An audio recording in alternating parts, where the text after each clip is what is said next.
I'm Jason Wright, and this is the Texas Titans Podcast. Just like the name of the podcast suggests, I will be visiting with Texas Titans of business, academia, sports, or whatever their chosen field, looking for the disciplines and habits that have made these Texans so remarkable. Success leaves clues, and I want to crack the code to these Titans' success and share it with you. Thank you for joining me here on the Texas Titans Podcast.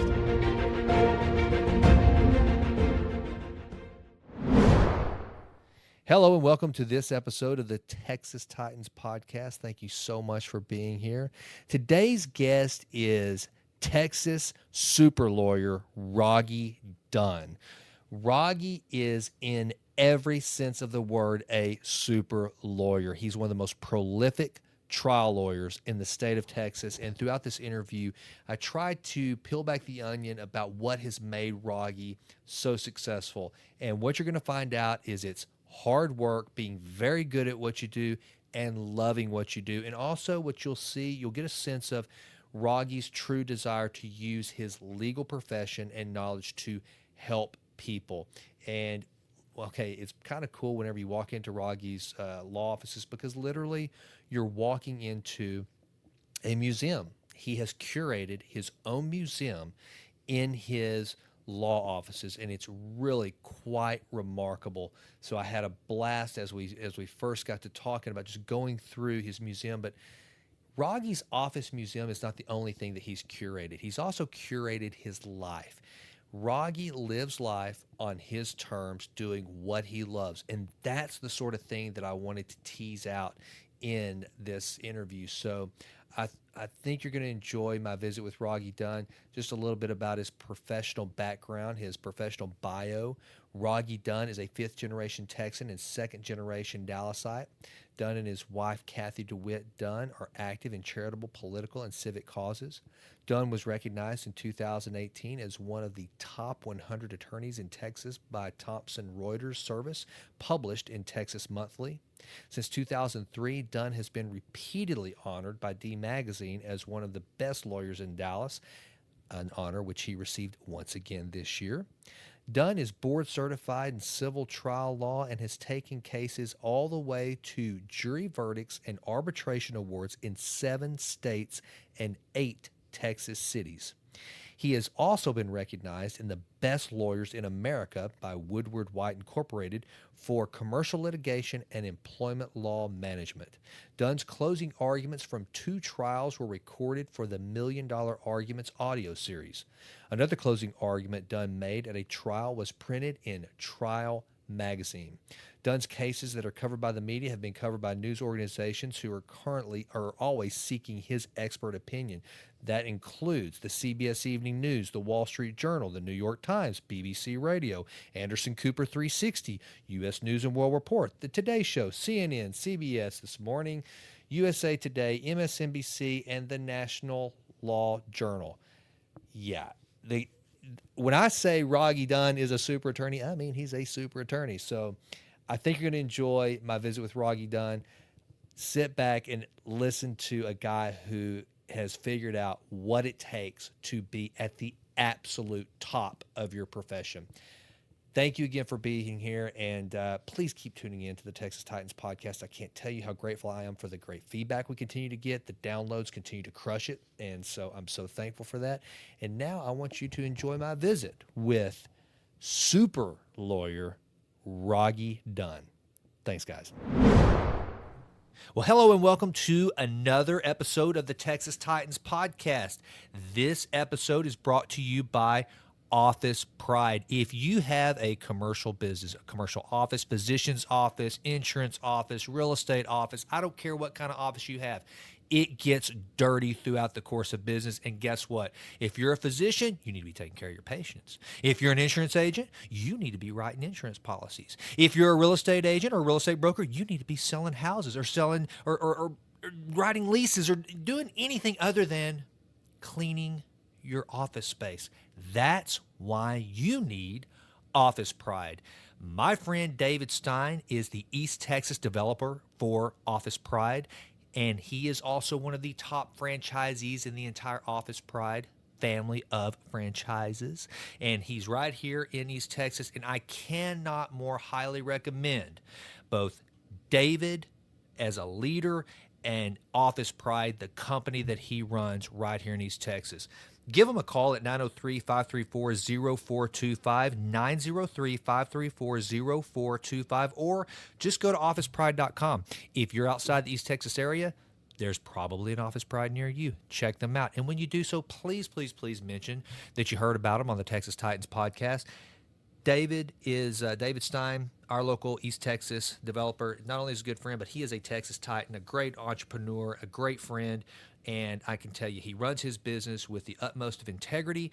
They do a great job. He makes sure that they do the job they say they're going to do, when they're going to do it. And if something goes wrong, because, hey, that's business, he's going to take care of it. So you can always depend on Office Pride. So please, please, please, please call Office Pride for all your commercial cleaning needs.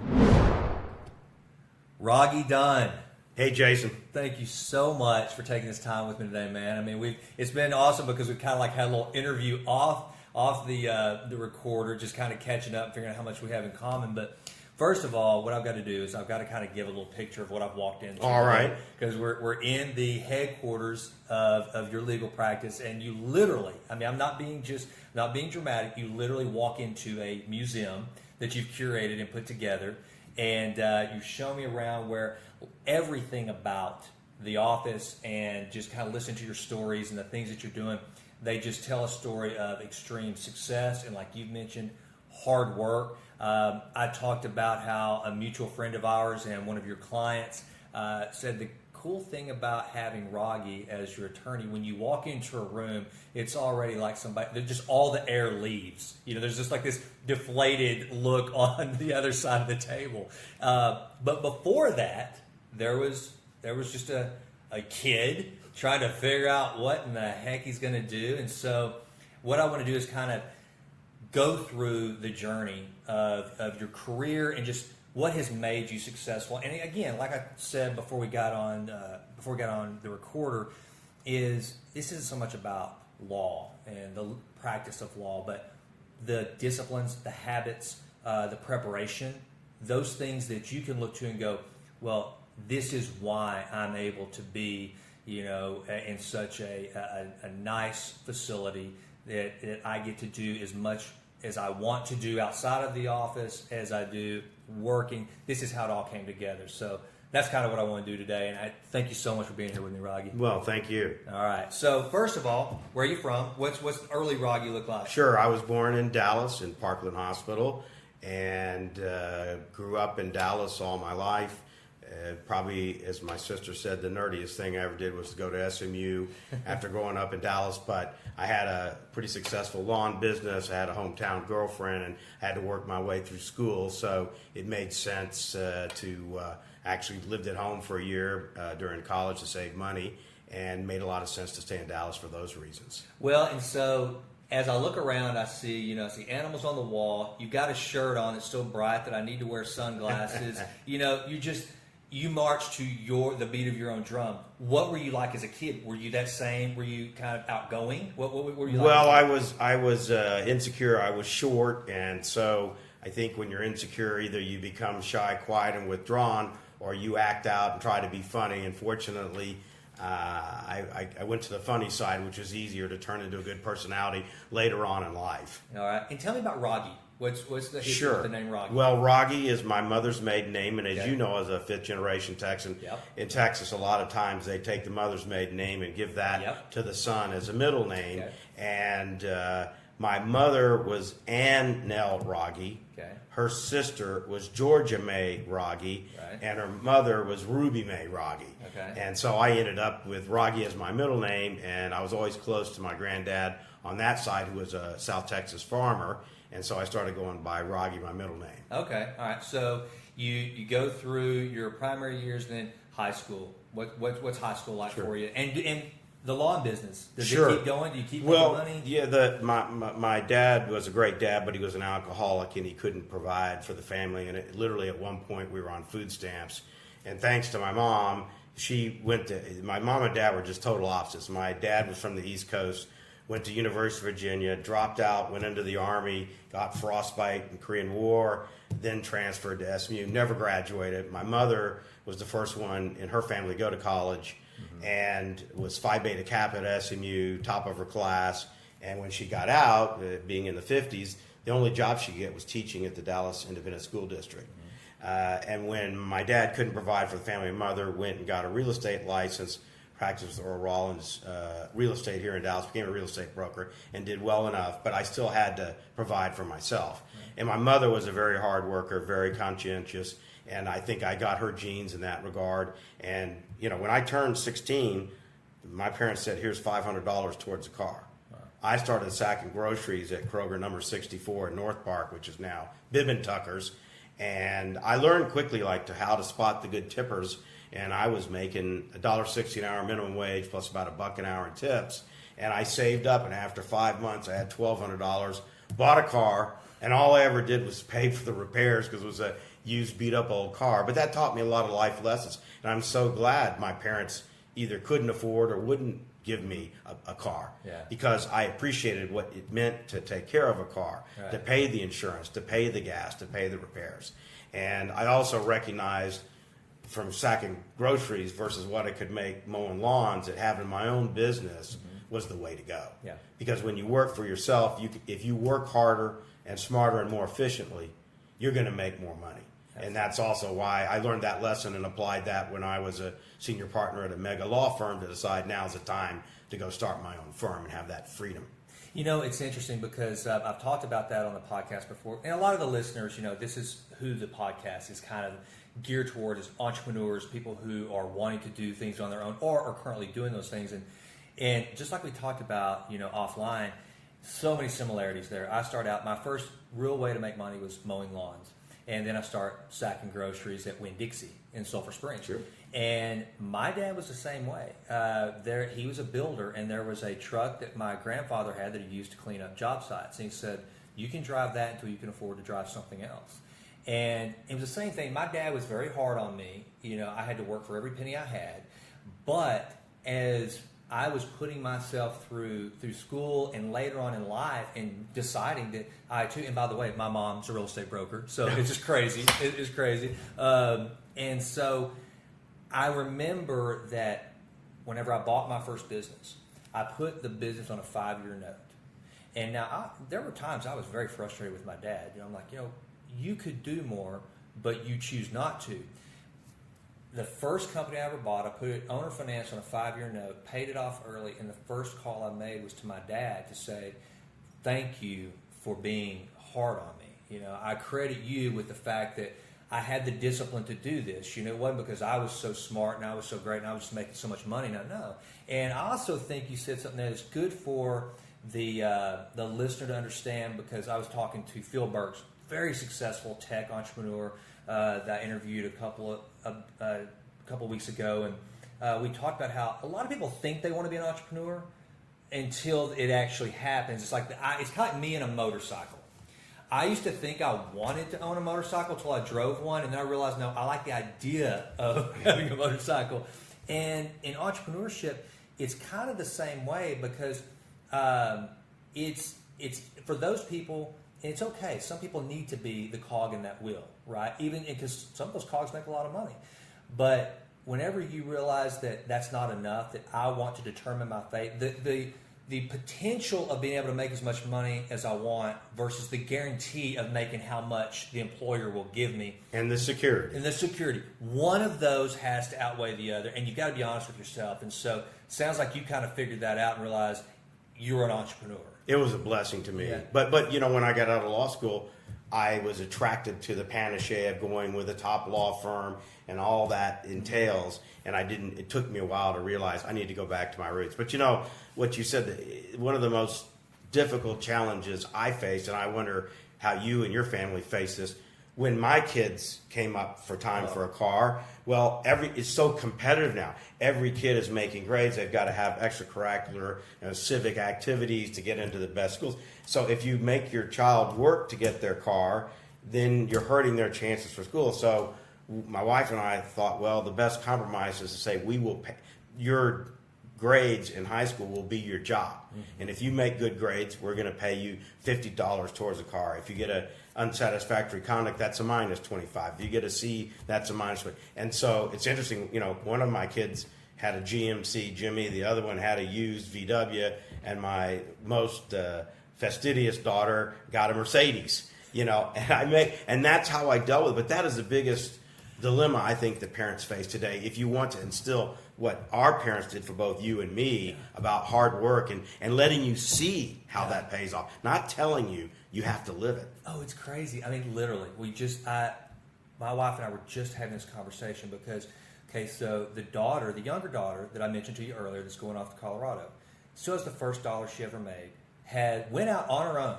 got her first job at the Pancake House in Tyler. And when she's looking for a job, I told her, I said, well, sweetheart, I know everybody in town. I said, I'll help you get a job. She said, no. She said, I want to get a job like everybody else. Good for her. And she did. She was a hostess at the Pancake House. They loved her. She worked her tail off. And I laugh, and, Rylan, and of course, Rylan won't listen to her old man's podcast, but if she were, sorry if you get upset about this, but we kind of joke because one time I actually got Rylan to go have breakfast with me to where her sister was working. That was the difference in those two. And literally what you just said, Abby, the youngest, is driving one of my old cars with about 140,000 miles on it. Rylan just got her second car, and it's a Mercedes, that her mother got her. And I'm like, it's crazy how and so to answer the question or how we figured out, man, we haven't. It's just one of those deals and it is so different. I'll never forget the conversation that I had with the girl's mom one time because it was when they were really young, and they're 18 and 19 now. And the Nintendo DS became a big thing, the little handheld Nintendo game, right? All right, so Rylan had one, the older. She lost it. Abby, we made a deal with her. You save up half the money, we'll pay the other half. Well, she had reached her goal of half the cost of the Nintendo DS. Well, their mom looks at me and says, I feel bad because Rylan doesn't have one and Abby's about to get to it. And I said, are you kidding me? I said, this is a $150 item, first of all. Let's think about it. When we were kids, the most expensive thing you had was a bike. That might have cost $75, Right. And so, I don't feel bad at all. But you're right. It is. They're surrounded these days by, no matter how hard you try to shelter them from the alternate universe that you and I both been a part of. And I love SMU. I love my graduate school alma mater. But it's somewhat of an alternate universe, right? And it's not reality for not, most of us. Yeah, and you try your best to keep the kids grounded in understanding what real life looks like, but it's tough.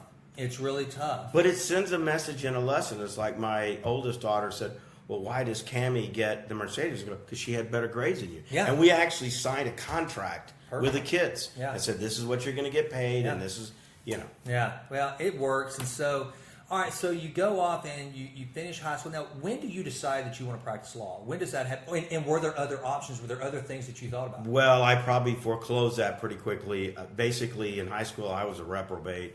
If I liked the class, I made an A. If I didn't like the class, even within English, I remember one semester I just said, this is a stupid book, Return of the Native. I'm not reading it. I got an F.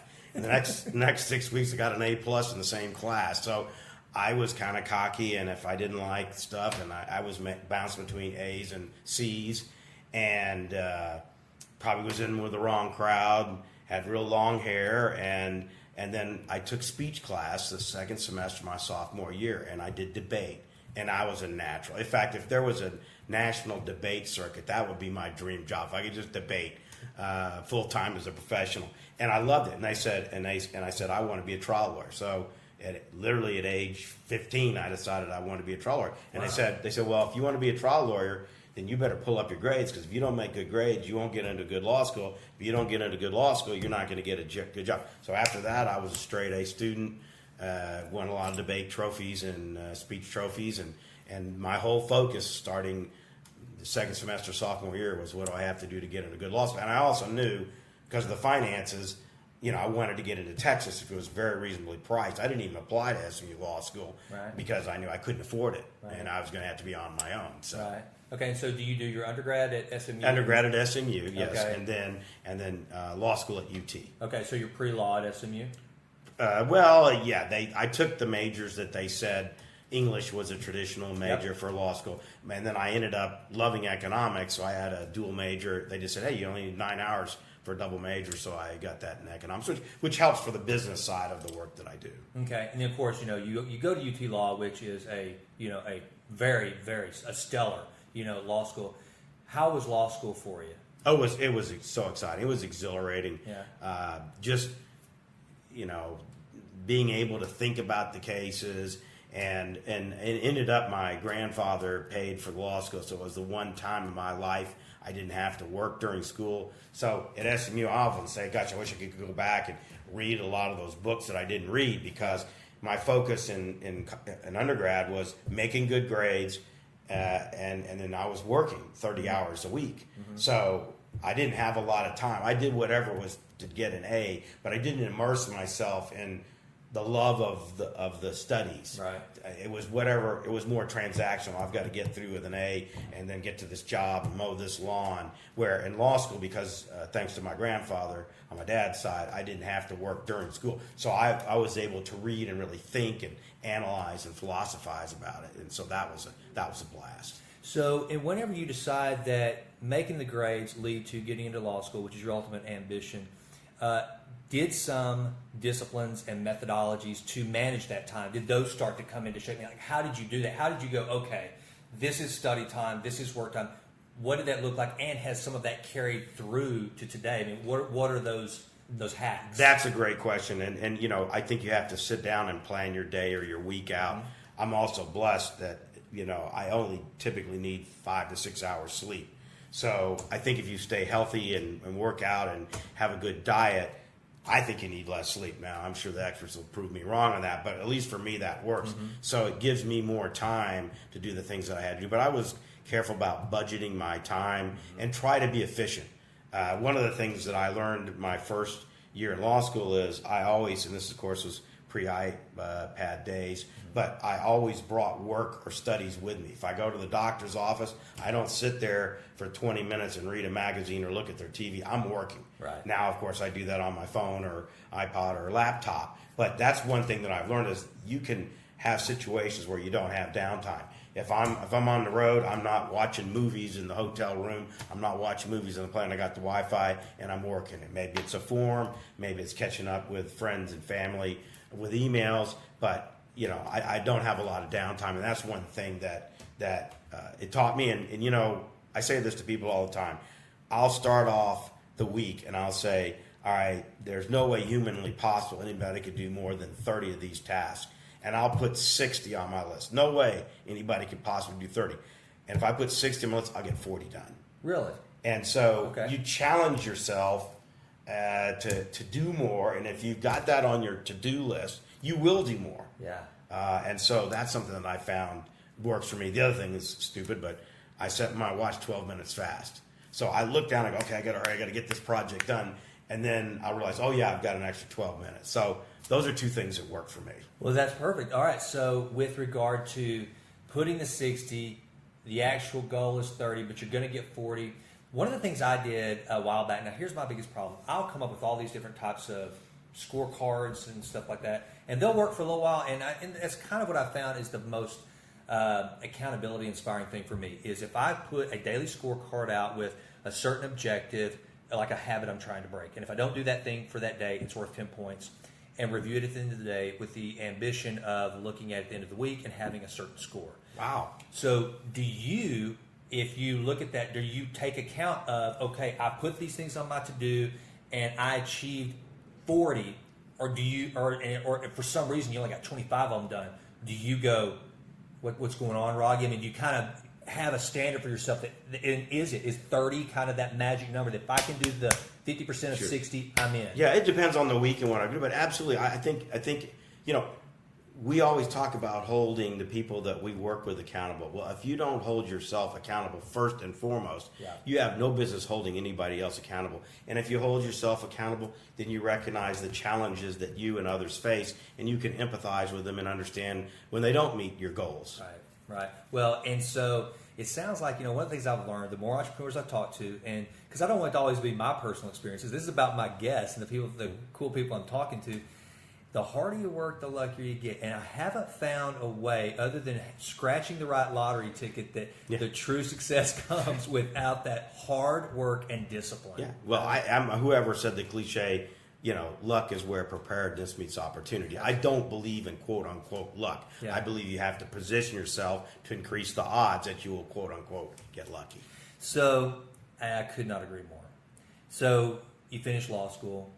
Whenever you're in law school, I mean, because it's so competitive, and like in UT is one of those where, I mean, it's diehard competitive. Were you one of the members of your cohort that people were like, Rogge's going to do so? Were you competitive about it, and people kind of saw that in you, that you were going to be where you now sit, or were you the underdog? Kind of, where were you in the grand scheme? That's a great question. I would say, who knows what people thought, but I think people saw that I would be successful by the questions I asked and the participation, but I wasn't a quote-unquote gunner. And a perfect example that I can give you is there were people there that would go and hoard the notes, wouldn't, cooperate with people, wouldn't share ideas, figuring that they would do better if they didn't help others. And I remember at they had a TQ group, which was the research group, and we had to research, like what's the law on butter production in the state of Seattle. Well, it was like a needle in a haystack. But people in our group found it, and they dog-eared the page. So the next person behind them, and there was somebody at school, I learned that she took great notes. And people said, can I borrow your notes? Can I borrow your notes? She finally just published them and gave them to the co-op that sold them, so she didn't have people ask. And she shared. And I learned that if you're an ultimate giver, and if I, for example, to this day, if lawyers call me for forms, I stop what I'm doing and try to send it to them right away. And if you share and care and help others, whether you believe in karma or God's will, it comes back to you multifold. And so that's where I learned that valuable skill of giving to others, being accessible, not hoarding and thinking, I'm going to do better if I push somebody down. It's just the opposite. If you help other people rise in your organization, in your circle of friends, in your circle of colleagues, they're going to say, this is a good person, and you're going to get repaid.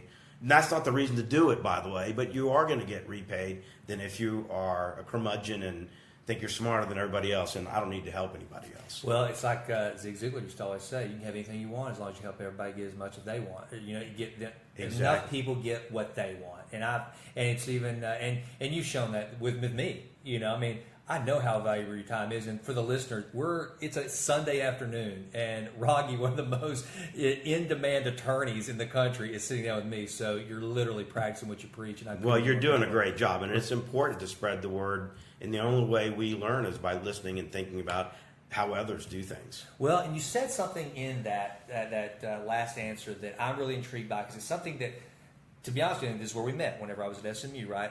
So you pay all this money to go to graduate school and get an MBA. And the single greatest thing, anybody that asks me, was it worth it? My answer is, well, from a technical standpoint, I was an entrepreneur going in, so I wasn't going to be eligible for a promotion as a result of my MBA. I wasn't going to get a pay raise, and it was coming out of my pocket, by the way. There was nobody paying for it. And so from a technical standpoint, maybe confidence, yes, but the greatest thing I got out of my MBA and my time at SMU was the ability to ask better questions. And you said it whenever you were in law school, that people saw something in you based on the questions that you would ask. Tell me a little bit more about that, because I got to think as a litigator that, that's so imperative, right, is asking the right questions to truly get the picture.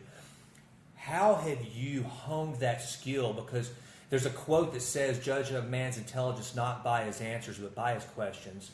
I wish I could remember who said that, but I've started to pick up on that. And I tell a lot of, I do some guest lecturing and talk to and mentor a lot of undergrads. That's one of the things I'm trying to instill in them.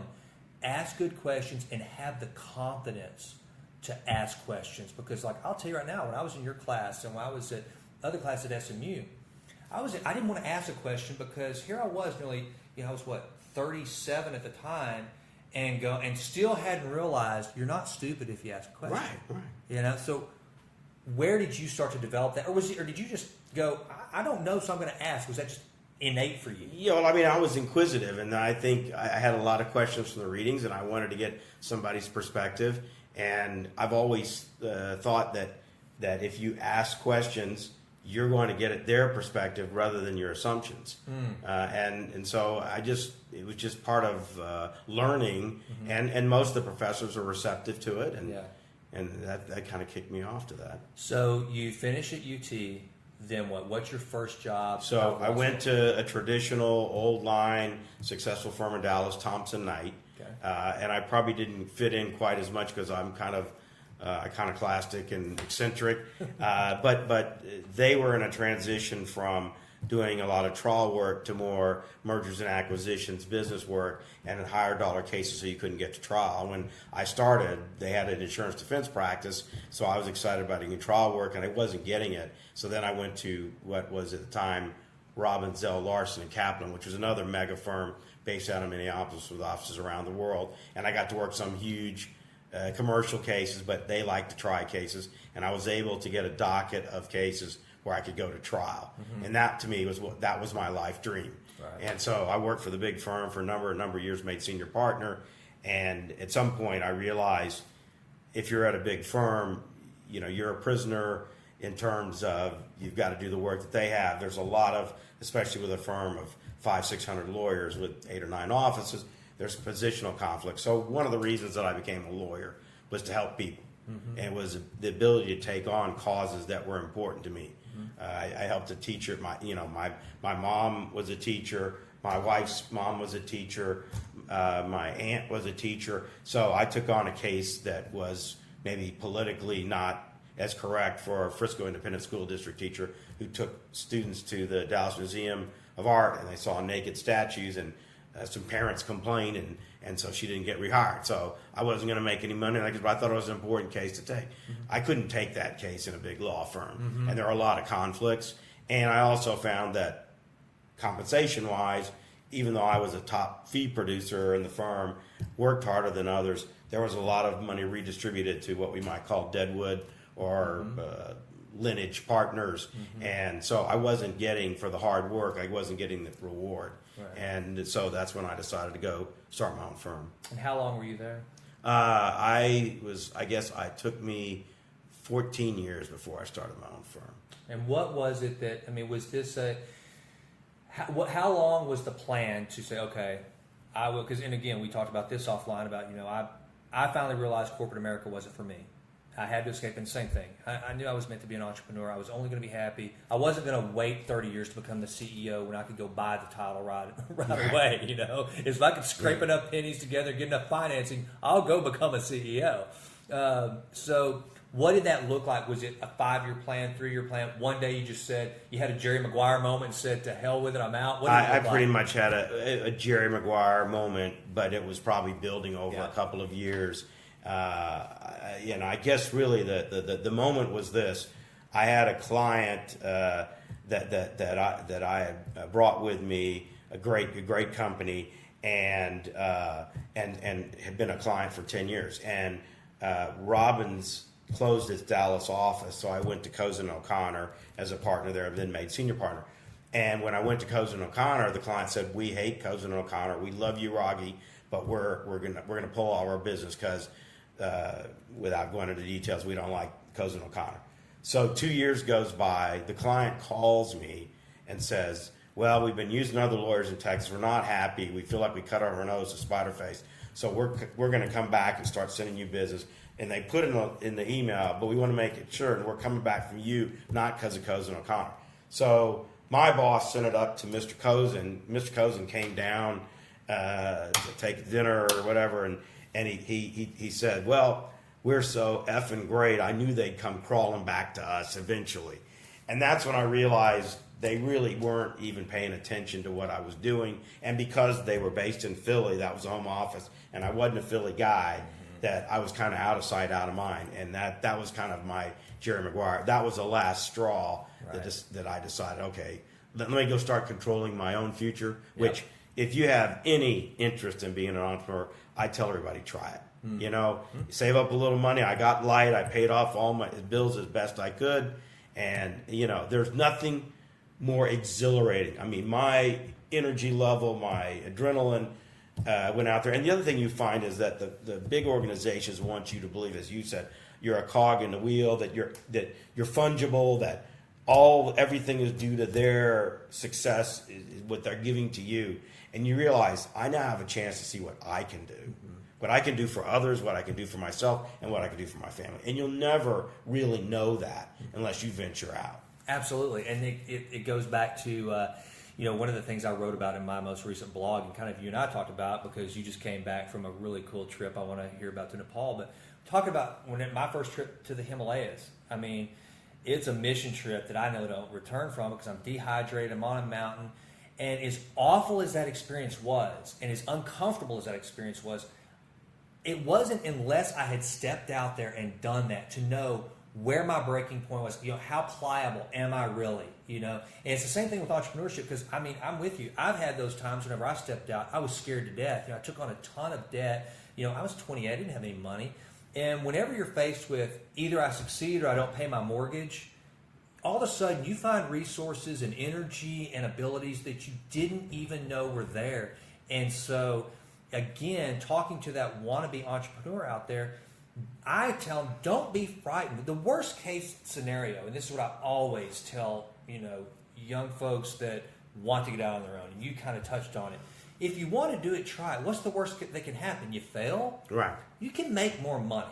They don't have debtor's prison, We're good, So get out there. Otherwise, you're just never going to know. And so whenever you did that, you become an entrepreneur. Was there ever at a time, though? Because I know for me, it was all of a sudden, what was tough, one of the toughest transitions was when all of a sudden I'm the guy that everybody's bringing the problems to. I mentioned this one time that all these people start coming to me asking questions like, why can't these people figure this out? Why are they coming to me? And I looked around and realized, well, who else are they going to go to? Bingo. So it's a big difference for you now because you're a business owner. I think people take that, they don't understand that an attorney who owns their own firm is a lot like the physician, that general practitioner that they went to medical school to practice medicine, but now they're a small business owner. You're an attorney that went to practice law, but now you're a small business owner. Right. Were there ever those times where you're like, what in the world have I done? Sure. I mean, I think that to me, when I have a low point, it's where the work is crushing and I've got to make sure there's accounting is correct, payments are made, vendors are taken care of, clients are taken care of, and some of the mundane things that other people who don't have an ownership interest are not vested. Right. And so the little stuff, the punch list on the new work, making sure that this I is dotted, this T is crossed. That's and where you're working and away from your family, long hours, and you say there's really nobody to help. And so my biggest struggle is how to empower others to help take on an ownership interest in the building of the firm, and I try to do that through incentive compensation. To if the firm's successful, we're all successful, to build it as a team. But I'd say that's the biggest challenge. I will say one thing too to younger folks that are out there. I remember when I started with Thompson Knight, and I used to work late at night, so I was working until 2 a.m. Now I get up early and work. And I was looking around. There's nobody here at 1. There's nobody. And I started feeling sorry for myself, saying nobody's working. And I remember I went to an SMU basketball game, and Chip Breeze was there, Drew Breeze's father, and he was at an SMU game with Drew Breeze and his other son, and he had a file out, and he was working during the game. And I said, okay, I got no call to feel sorry for myself working too hard. And that's when I redoubled my efforts in terms of realizing that in most businesses you've got to work hard to get ahead. And what have you learned now as a manager? I mean, you're a CEO, right? I mean, right. You're not just the guy whose name's on the proverbial shingle. Sure. You're the CEO. So what have you learned about personnel management? You said compensation and sharing in the revenues that come in. What have you learned have been effective habits as the CEO of the organization for employee retention, motivation? Because that's something that I think you don't just know that right away. Right. It's kind of and they sure don't teach you that in law school. No. Right. I mean, I've tried to read and study, and hopefully I'm a good read on people. But some of the things I do is try to empower folks. If people have the ability to make decisions, I think when they do that, they take more pride in the decision-making process. If you just tell somebody what to do, they don't like it. And the easiest thing the psychologists tell me is if you tell somebody 1 + 1 is 2, well, first of all, nobody likes being told the answer, or your parents saying, now clean up your room. Right. So you want to lead them to the conclusion. So you want to do it in a way, 1 + 1 is what? And the psychologists tell us that does a couple of things. One, they feel like they made the decision or they reached the conclusion. When that happens, then they're more likely to advocate for that. Secondly, they had to go through the thought process, so it's much more burned in their memory banks than if you told them. So that's what you want to do, is get people to see the light through their own processing. I try to reward people and praise people. And, they also say, if you've got to give somebody discipline or bad news, sandwich being good news, you've done this well, here's an area where you need improvement, here's something else you've done well. And it's not all about money. If you just take a little Post-it note and say, great job on that, and stick it on somebody's monitor, you'd be surprised how happy they are that they're recognized for their hard work and their achievements, and it's not just top-down driven. So we try to do that. We try to do team-building trips.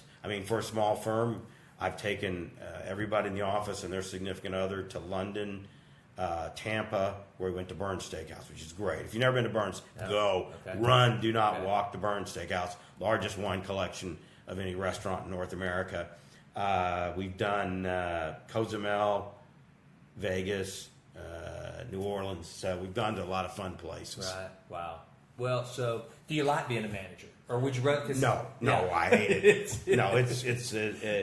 Here's the thing. I always wanted to be a lawyer's lawyer. That's why I went to big firm, because I didn't want to have to go out and prospect for business. I loved the law, and that's all I wanted to do. And so the big firm was great because they had all the business. I didn't have to go out and get business. Right. But then when I realized, well, if I want to start my own business, I've got to have clients, and I started focusing on getting clients. But no, I love the law, and management is a task that I have to do, but I've got a good office manager. She helps me with that. So right. No, I'm not the world's best manager by any means. All right, well, tell me this, because this is one of the things I'm kind of obsessed with. I like knowing people's morning routines, kind of what their day looks like. And the thing that always seems so daunting to me about being an attorney is I'm not a detail guy. I'm just not. It took me a while to admit that, because I feel like that's a weakness that I just have to admit. I'm not a detail guy, which details are so... it's everything. Oh, absolutely.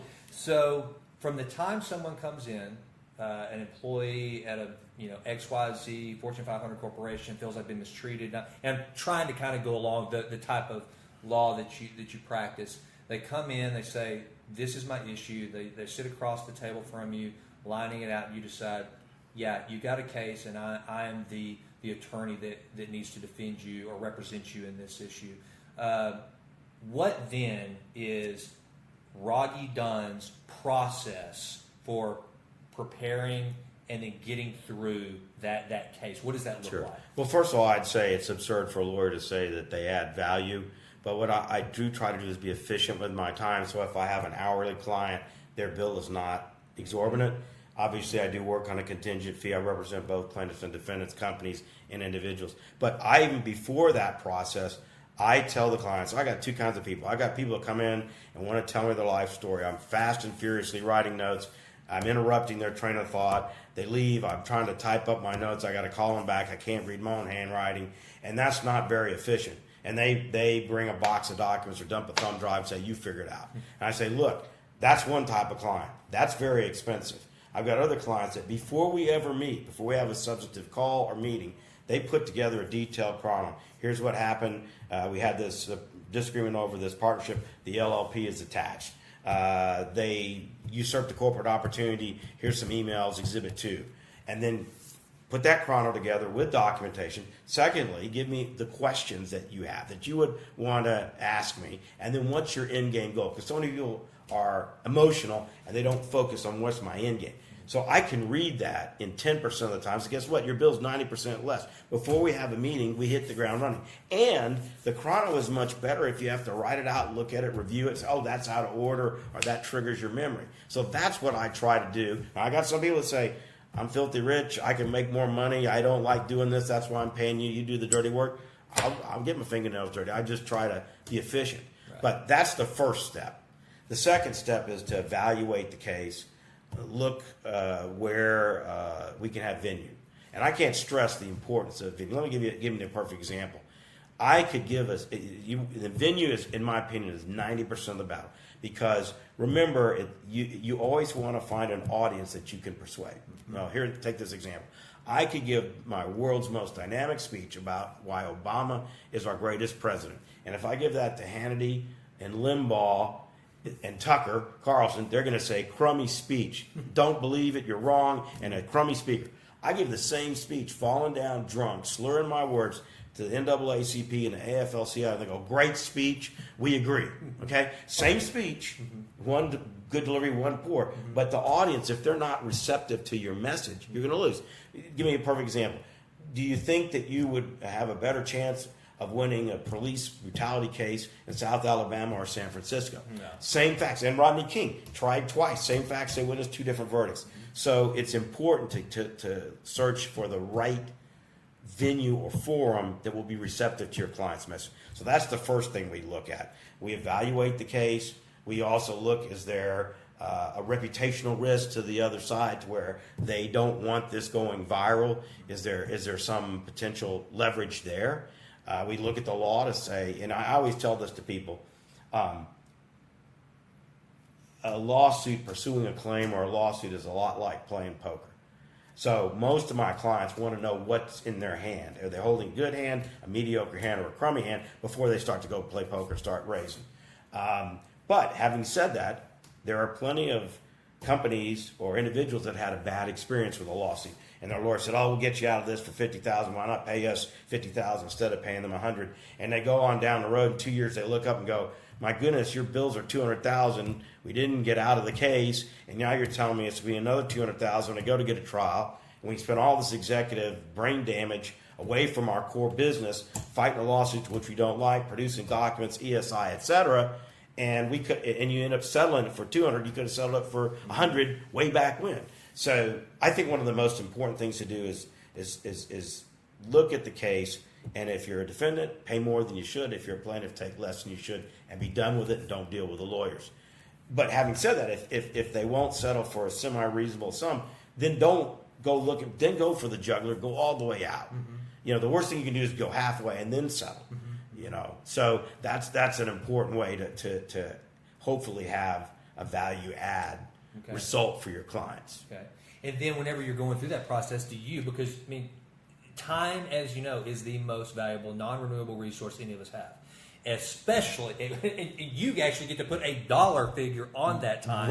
Right. So do you kind of put all of that you just described into a formulaic box to try to say, okay, I'm going to have this initial discovery, if you will. And I'm not an attorney, but sure. I know a couple of terms. But as we go through this initial discovery phase of the process, do you go, I'm going to budget this much and of my resources before I realize it's not worth my time because of the client? I know what their resources are limited to. I know what we're going to bump up against.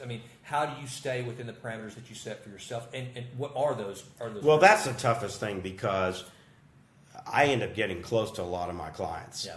And sometimes I'll take cases that I know are not going to be profitable because I believe in them. They're really good people that need my help. One of them was a licensed vocational nurse, and her doctor was a black belt and was shaking his fist and saying, "You make me so angry I could punch you," and was a bully. And I took that case. She was making $40,000. We ended up winning over $1 million for her in Dallas County.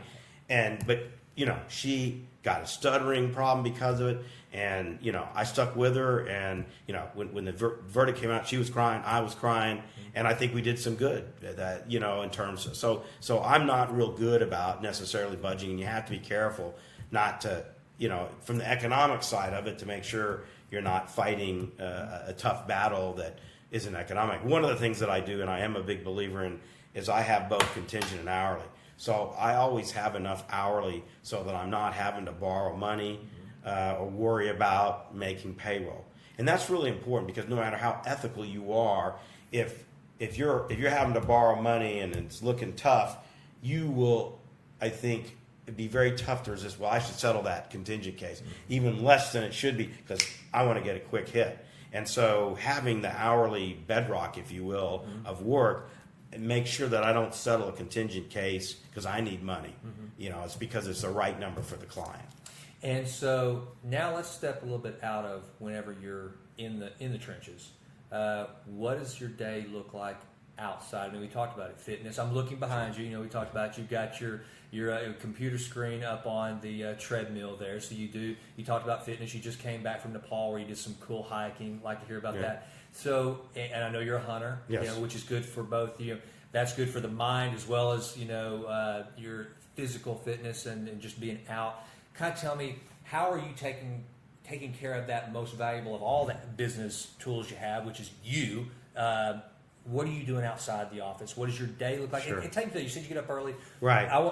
Rogge wakes up at 4:35 a.m. Then what does it look like? Sure. Well, by happenstance from jet lag, I used to work late till 2 a.m, and I got jet lag, and I came back and couldn't sleep. Got to the office at 7 the next day. I made the mistake of going to bed early and woke up at 3 a.m. and couldn't go to sleep. So, this is silly. I'm just going to get to the office, and I love getting in early.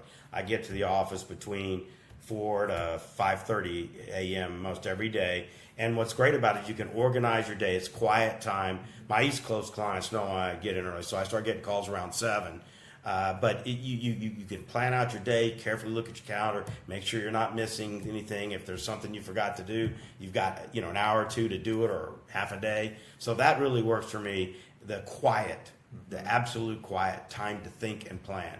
So I haven't, because of starting a new firm, worked out. I used to have a trainer, but it's probably been 18 months right now. But normally I would have a trainer come to my house at 5, or now that we've got a gym here in the office, I'm hoping to, in about a month, have a trainer come in at 6, and that gets your day off. I love that, because even if you're a little tired, that invigorates you, your heart, your soul, your mind.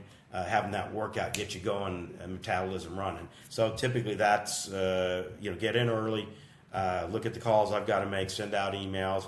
Now that I've got a treadmill, I'll work on the treadmill, sending and responding to emails in the first thing in the morning. And then I've got meetings, court hearings. I'm on the road some. That'd be the typical work day. And do you meditate or anything like that? No, I've thought about that. Yeah. I've thought about that and yoga, but I haven't. I haven't done either one yet. Yeah, see, I was kind of fought the whole meditation thing for a lot of reasons. One, it's hard for me to sit still, which is the whole point of it, right? I mean, it is so difficult to just sit for 5 minutes, just in silence and try to clear your head. And so, Tim Ferriss, who podcast I've listened to, the first podcast I ever listened to, and I'm very blatant in the fact and said he's my muse. I want to talk about the things that he talks about on my podcast, and I think something like 70% of his guests, who are all high performers, excel in what they're doing, are meditators. And so I adopted that, and I do believe that there is a lot of merit to it. And You do it every day? I try. And for how long? I try 10 minutes. 10 minutes. And I do I use Sam Harris has a guided meditation app that I use. And literally it's just him kind of, I never knew what that was. What's guided meditation? Well, it's literally silence and then him saying, okay, now open your eyes and look as far and wide as you can, and try to coach you through some things. Or if your mind has wandered, then come back, And, Sam Harris? Sam Harris. And Waking Up is the app. And that's the one I use. Another recommendation, and this is one of these days, the podcast will be big enough that they will be a sponsor, but Peloton. Have you seen the ads for the Peloton, the bike that streams to live? Right. All the different. Right. I'm an addict. Really? Rogge, it is being competitive by nature, and it sounds like you're like me. You don't want to go to a gym. You want to do either here or at home. Right. I love my Peloton. I'm probably on it too much. All my friends kind of tease me, and my wife and daughters included. They're like, you're a little obsessed, but it has been the most. I love it even more than I ever thought I would. Wow. So I think, and they've actually got now a treadmill. I haven't got the treadmill. I just do the bike, but phenomenal. Do they have a recumbent bike? Because of my they don't knees. they don't have the recumbent yet, but I wouldn't be surprised if they don't have one. And the cool thing is, their app has yoga, meditation, has every kind of workout. Because for the last probably, I don't think I've been in a gym to work out in 11 years. I did P90X for years and years. And I still do P90X, but now I do P90X and the Peloton. man, you're set. I'm all about just doing the personal stuff, and because I agree with you, man, it's so important to do that. And you also said something about thinking and strategizing. What does that look like for you? Because I think a lot of people think if I'm just sitting pondering, I'm not working. But I've learned that that's absolutely not true. In fact, you're an idiot if you don't take the time. Yeah, if you don't take the time to think of what's my strategic plan for the day, for the week, for the month, or on this case, and then take that down to the subsets of tactics, if you just say, whatever that cliche is, fire, ready, aim, or charge, right. Charge out of the trenches in World War I into the machine gun nest without a plan, you're not efficient. Right. So while somebody might say, well, this person's just sitting there pondering strategy, no, they're pondering a game plan that hopefully will be successful and done in an efficient manner. Right.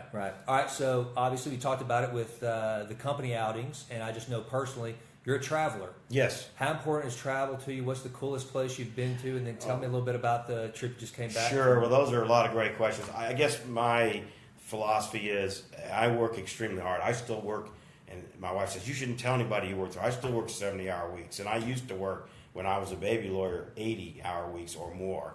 But one of the things that I've done now, and I think I learned this through my first marriage, I was working too hard and I wasn't giving my wife the attention that she had deserved. And so now we're trying to take 5 to 6 weeks vacation a year.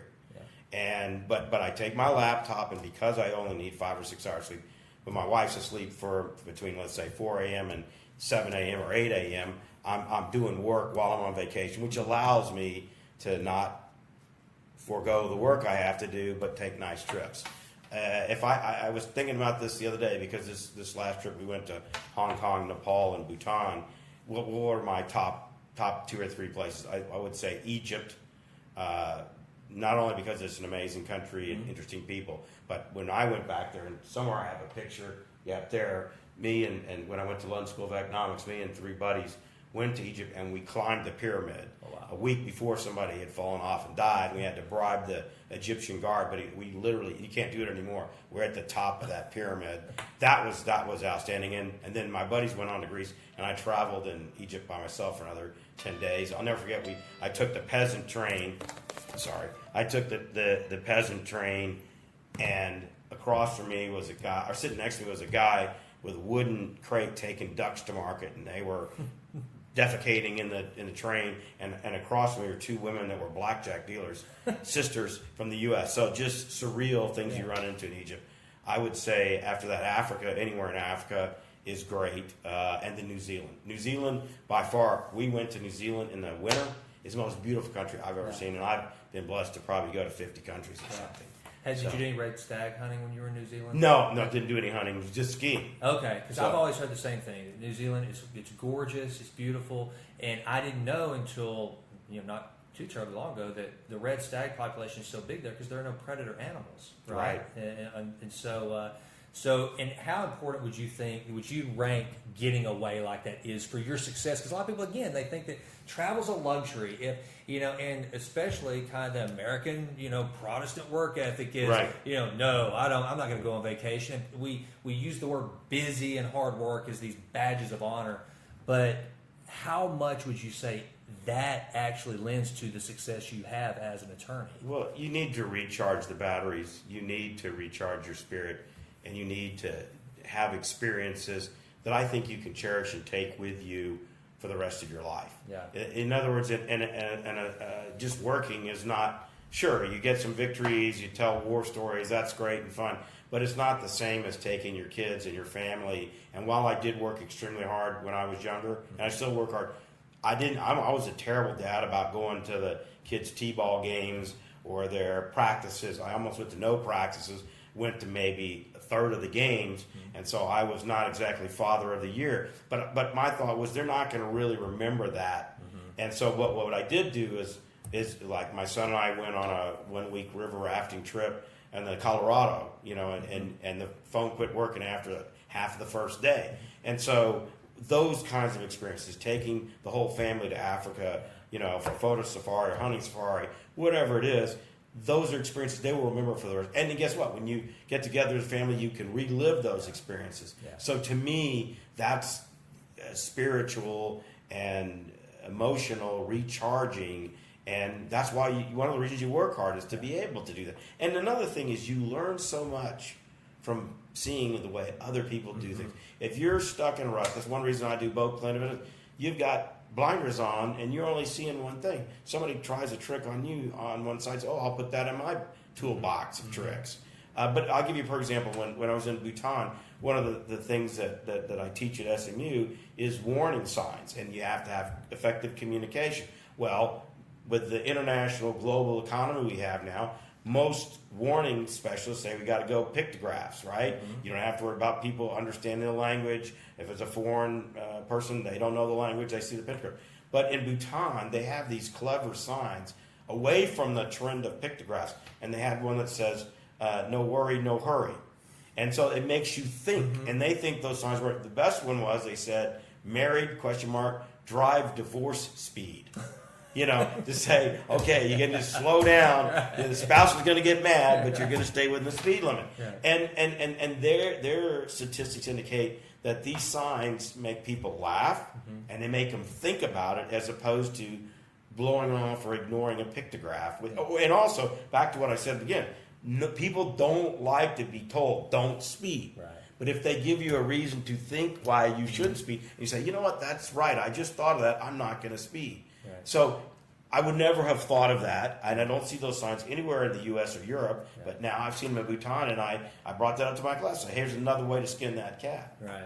All right, so you mentioned something there. Talk to me about SMU. You've been there nearly, almost 20 years, right? Right. I taught for about 15 years in the PMBA program, and then I took 10 years off to have kids and write a couple of books, and then I really missed it. That's a great thing, too. I'd say this, if somebody's out there dating somebody, it's really good to say, okay, well, let me put this person not on ice, but put them aside, see if I miss them. And if you miss them, then you know they're the right person for you. Right. Same thing, I think, with a lot of vocations. Sometimes we do things because we think it'll help us get ahead, or people tell us we should do it, or consciously we feel I should do this, for the Lord, or because it's the right thing to do, or karma. But if you put something aside and you truly miss it, then I think I love doing that. And I miss teaching. I love to be back on campus where I went to undergrad. And look, I learn as much from the students than I give to them, because I'm trying to represent executives and companies, and I get them to say, well, that's not, and I encourage them to ask questions. Right. Well, that's not the way we do it at our company, Rogge. Your idea is stupid. Right. And I'll learn something from them. Yeah. So that's why I missed it. And so then I went back, and now I think for the last 10 years I've been teaching the executive MBA, which is great because they're all executives who have experience as opposed to the PMBAs. Yeah, well, and you were the only professor that brought a chainsaw to Cal. Yeah, that's true. Which was kind of cool. Yes. Now, talk to me about being an author, because that's one of the things I wanted to cover. I mean, I know for me, I told you I had a book published in 2010. It's a kind of a daunting. I like writing per se, but it's putting the book together and getting the ideas together that can be kind of a beatdown. What's it like for you, and what does your writing discipline look like? Sure. Well, discipline is a great word. When I was an English major, and I remember one of the professors told me, and I took a poetry class I like to try different stuff. Like even when I was debating, I talked too fast, so I took poetry interpretation and competed in that to slow down and just try something different. But he said, other people say, oh, you've got to be kissed by the muse. No, it's like any other job. You have to sit down and say, I'm going to budget this, and find a comfortable place with a cup of coffee or a tea in a warm room where you feel comfortable and feel creative. But then you just got to sit down and type. And for me, the biggest thing is get something on paper. Yep. If I could just get something on paper, or I guess I should say on the computer now, then the revisions is fun. But it's getting it out. I think that's the secret for me. Yeah, and that's kind of what I've learned. Again, going back to Tim Ferriss and some of the people he's taught to, it's like, and I've told people that want to write that it's the same thing. It's almost like loosening your muscles. In the first couple of pages might be just garbage, but there's something about it that's what gets you going. And another thing that I've started doing is I'll read I'll read fiction right to get me in the mood to write. Like right now, I'm reading. I'll sit down. I'll read a little bit of Moby Dick, And I just like some of Melville's phrasing. He's an educated writer, and it comes through. He's an educated guy writing about a very blue-collar type vocation. There's just something I love about that, the way that meshes. And so that kind of fires me up, and it gets, okay, now I can put some good language together. My sentence structure is a little more tight. And then you start pounding on the keyboard. And before you know it, you got 3,000 words on paper, and it's not all good. So you might not use any of it. Right. But if there's one or two nuggets, and so I wanted to cover that. So, well, I'm going to say your reading is really important. And I saw a TV show one time. I forget the guy's name. I just saw this 30 years ago. And it's a guy that has amazing memorization. So this is going, you know how this was going back to the telephone, the white pages. They gave him one page from the white pages, which probably had 180, 200 names on it, and he took 15 minutes, he studied it, and then they took it away from him, and they could give him a name, and he would give the phone number, wow. or they would give him a phone number, and he would give the name, and he managed to memorize all those names and phone numbers in 15 minutes, and there was like I said, 250, 300 names on it. Incredible. And they said to them, well, do you ever feel like your brain is getting too clogged with all this memorized information? And he said, no. He said, the brain is like any other muscle. The more you exercise it, the more I can memorize, the greater my capacity is. So don't let your brain not work. Yeah. And I'm a big believer in learning, constantly looking and reading, because that's I think how you learn. And one other thing I just got to say, you were talking about Melville's language. One of the things that we learn from looking at the great authors in history is their ability to portray an image, to send a thought in a very concise manner. And that's what we need to learn today, because I think we've gotten away from language because there's so much on TV, and everybody wants a quick sound bite, just a little tweet or this or that. And the perfect example I give to people is, now if there's going to be some horrific scene, they have to have explosions, fire, blood spurting everywhere. So a perfect example is in King Lear. He pulls his eyes out, okay? And Shakespeare says it in 3 words: out, vile, jelly. Now, to me, that is a very powerful image, and disgusting and gross.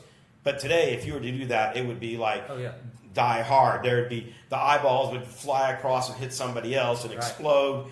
And you can do things. In fact, it's more powerful. The psychologists say, and this is a problem for lawyers, including me, the more you say, the less you are believed. Absolutely. So you need to have, and guess what? People want a concise message, but how do you take the verbiage to make that concise message powerful? Well, and it's funny you say it, because on the way over here today, I'm listening to the Cal Fussman podcast, and he's interviewing a guy named Tim Staples. And he just authored a new book. And forgive me, I can't remember the title of the book. But that's what he's talking about. He's like, even with all the modern technology today, and with what they're doing, I mean, literally, he said almost the same thing you said. When it comes to trailers for movies, it's like, okay, you like the way we blew this thing up, so look at this new movie we've got coming out and how we blow it up this time. And then we're going to show you this explosion. And what both of them were talking about, Cal Fussman being a journalist from way back, just a really, really good interviewer and a good storyteller. And that's something that I'm learning, that as far as writing and speaking, and I got to believe whenever you're talking to a jury or you're making a case to opposing counsel, it's a story. And that's all about, it's not, I don't care how flashy you are. You mentioned it earlier with the Obama example. It doesn't matter. The audience, if you can match the right story with the right audience, that's when the real power comes in. Would you agree? Absolutely. Yeah. And so let's talk about books. Sure. If you were to give me, I don't care if it's 5 reads that you are like, all right, listener, you got to read this. What are the ones that have, well, and why? First and foremost, I would say How to Win Friends and Influence People. Yep. Carnegie's book. And I kid you not. So, and I just found this out 2 weeks ago, because my son, believe it or not, got into the executive MBA program at Really? SBA. God bless him. So he'll be starting next year. And he said one of the assigned readings now is Dale Carnegie's book. And so I'm in Bhutan. I'm at the airport, getting ready to fly home. I walk into the bookstore, and there's Dale Carnegie's book. Wow. in Bhutan in English, and I bought it. It was, I believe it was $1.81. I don't know. I guess it must subsidize. So I said, if that isn't, and I don't know how long Carnegie was at, 50 years, 60 years, and people are still reading his book all across the world. So number one, I think it helps you understand how to empower your employees and communicate effectively with other people. After that, I would say I don't read a lot of fiction anymore. I did read a lot of that back in undergrad, but I love histories. So I love Son of the Morning Star.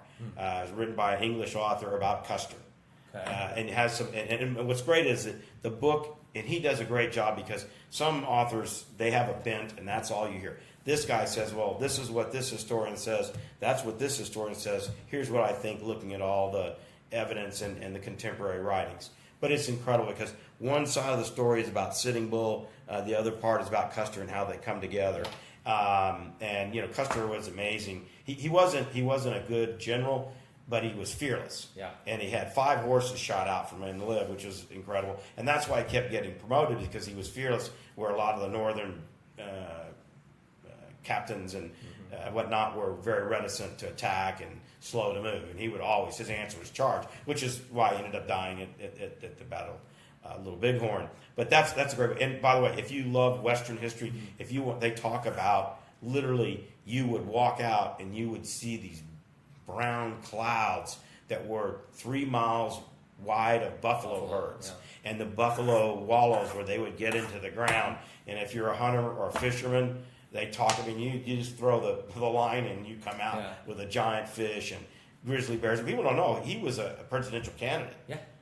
So it's incredibly interesting. And he was very he was liked by the Indians, and he was the actual governor of Texas for part of the time during the Reconstruction period, and was very well respected and treated people right. So that's a great book. Another one I like is called The Long Surrender by, I think, Burke Davis, which takes, people do not realize how traumatic the Civil War was, and something like 10% of the population of the South left the country, and they go through a scene where 2 days before Richmond's about to fall, the Confederate soldiers go to where they have all these stores, because they know the Union soldiers are going to take them, and they have casks of whiskey. So they're worried they're going to get the cask of whiskey and get drunk and burn the town down. So they go and roll them out and take axes and break these big casks open, and whiskey is running down the street, a muddy street,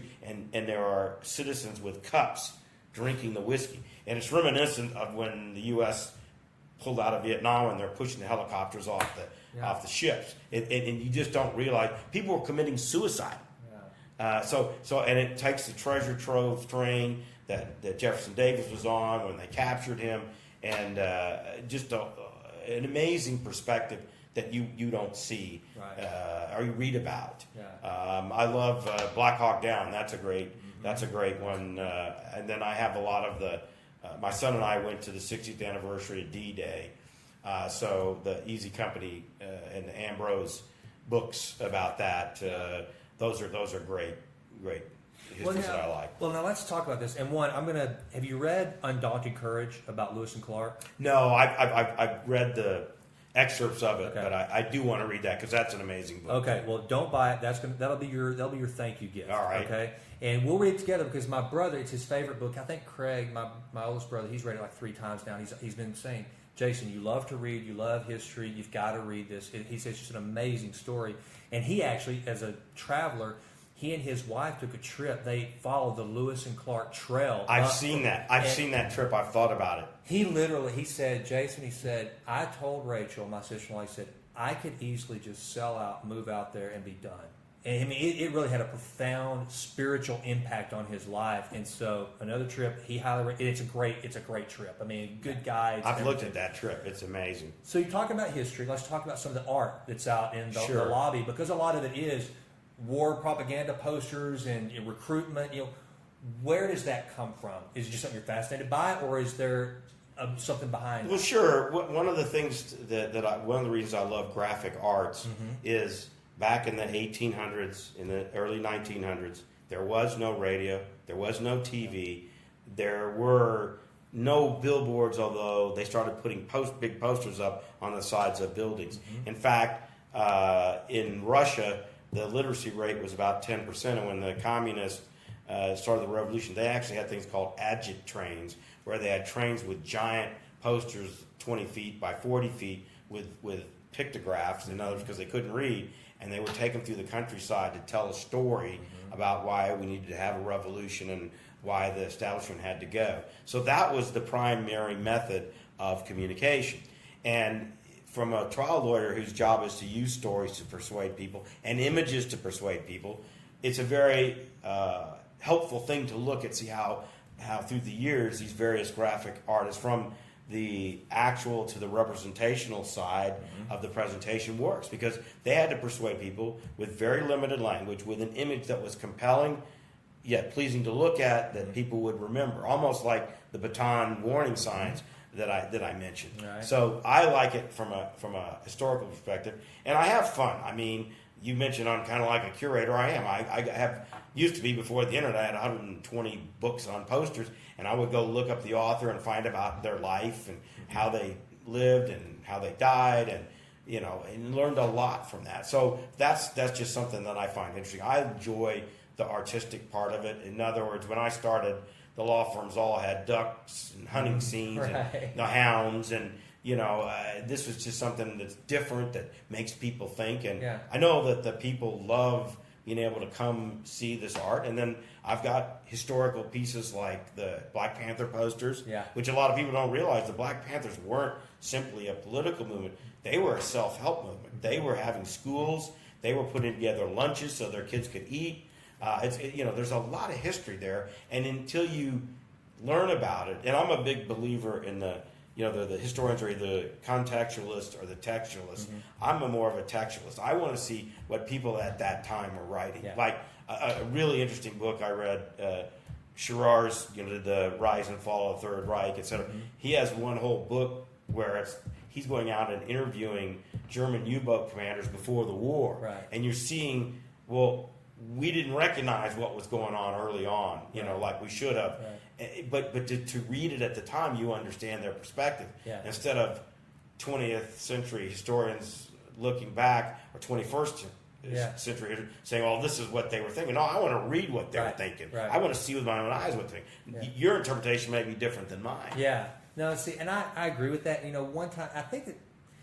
So I like illustration as well. It's one of the reasons why I ask. That's why I love your collection. And because I grew up, for me it was more of an emotional thing, but Norman Rockwell I loved, because I just love that old, American Pie, Americana, just Lynn Decker's one, and Harold Shirt guy, and James Montgomery Flagg, and Howard Christie Chandler. Yes, you feel that something. wholesome look. Exactly.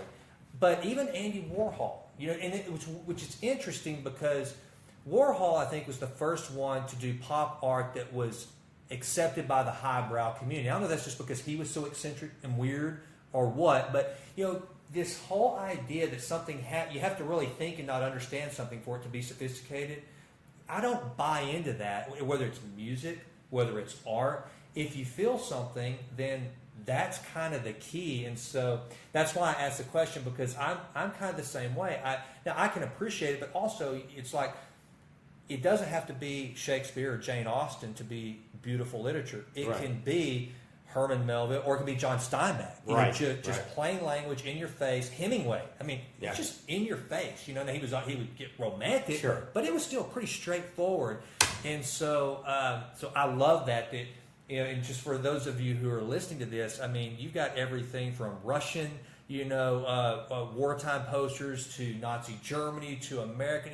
It's actual art that speaks directly to you without you having to overthink it and go, well, what does this really mean? No, it tells you what the hell it means, which is cool in and of itself. So, and I like some of the representational. I've got not as many Warhols as I'd like, but it's interesting. When you see a Warhol in a book or on a show, you don't have an appreciation for it till you see it in its glory, because the offsetting that is there, when you see it in person, it pops. Where you don't see that in a postcard or a book. Well, my daughter Addie, the youngest I've told you about, we got her, of course, it's obviously reproduction, but the Beethoven. She plays piano, so we got the Oh, Warhol wow. Beethoven, huge print of that, and she loves it. And so, all right, well, Rogge, we're at an hour 13. This has been incredible. But before you go, I got to ask you one question. Yes, sir. I ask every guest on the podcast. So, in Stephen Covey's 7 Habits of Highly Effective People, which, by the way, nearly everyone I've talked to has read just because of the type of people that I'm talking to, which makes me think I'm on the right track. There's a chapter in which he describes you're walking by a church, you hear music, you find yourself inside the church because you follow the music, and you realize you're at a funeral. The funeral's yours. And it's in that chapter where Covey says, all right, now literally stop, put the book down, and do the exercise. What do you want said about you when it's all said and done? Where are you in that in life's journey? What do you want people to say about Rogge Dunn when all this part of the process is over? Well, I guess I'd like to say, hope they say he cared about people. Mm-hmm. He was generous with his time, and that he cared about doing things the right way, even when nobody's looking. Yeah.